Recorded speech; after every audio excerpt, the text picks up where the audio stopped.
Europe 1. Nico Salegas, c'est l'heure de retrouver le jeune David Abiker pour sa revue de presse.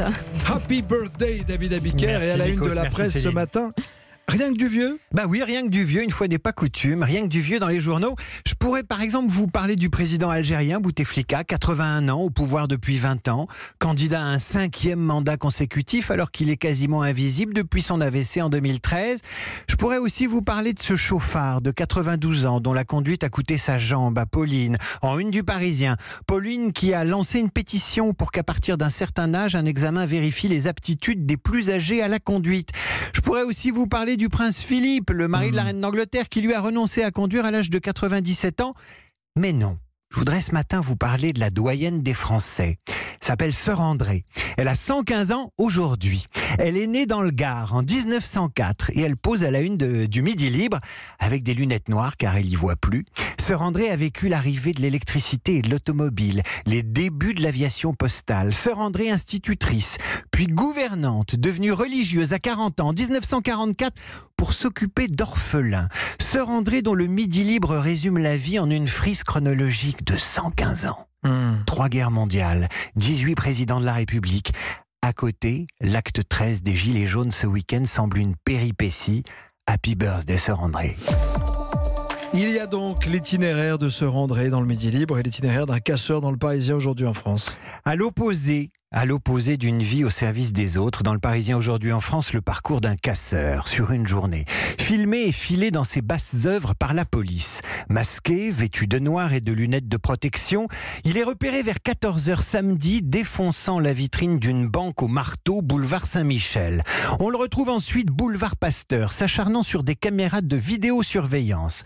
15h43, rue des Volontaires, Paris 15e, il détruit un ordinateur sur le trottoir avant de s'en prendre à une agence BNP, puis une concession Renault, puis aux vitres d'une Porsche.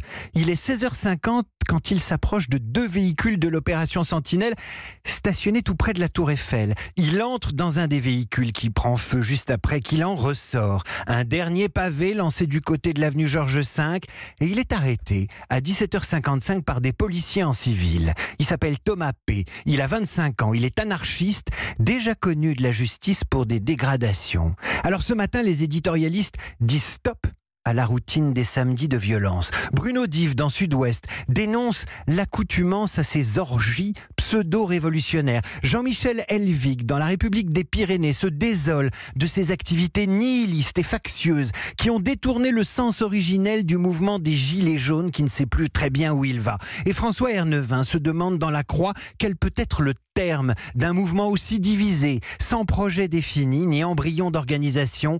On sent le flottement, dit-il, on flaire l'impasse. Autre parcours pacifique cette fois-ci, celui de Patrick Morin, un élu qui marche pour sensibiliser les Français au sort des agriculteurs, David. Bah oui, un itinéraire avec du temps à l'intérieur, un peu comme celui de Sœur Andrée. À quelques jours du salon de l'agriculture, il est parti hier matin du Touquet, raconte le Courrier Picard. Patrick Morin est élu local et va parcourir 227 km jusqu'au salon de l'agriculture qui ouvre ses portes le 23 février prochain. Europe 1 y sera.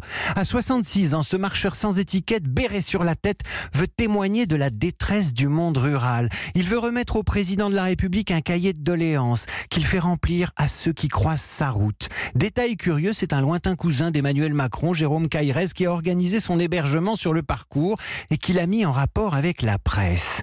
De ces élus et ces maires qui s'accrochent vaille que vaille, La Voix du Nord tire le portrait ce matin avec 40 maires ch'tis qui ont été élus avant 1983 et qui se représenteront encore en 2020. Et plus ils durent, mieux ils sont réélus, nous dit La Voix du Nord. Arrêter, ce serait comme se prendre un mur à 180 km/h, dit Gérard Caudron qui est maire de Villeneuve-d'Ascq, 40 ans de mandat politique, 40 ans de vocation.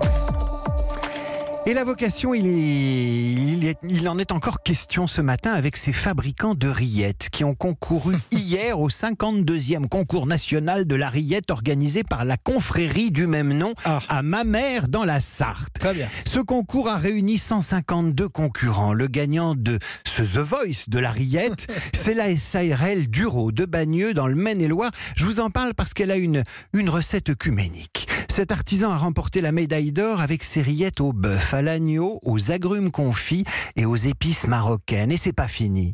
On connaît depuis quelques jours le programme de la 2e édition du Printemps des rillettes qui démarre dans le même département le 16 mars. 2019 pots de rillettes à écouler, un concours de poésie et une nuit de la rillette. L'occasion pour les Sartois, mais aussi pour tous les Français, de se retrouver pour une fois autour des mêmes valeurs.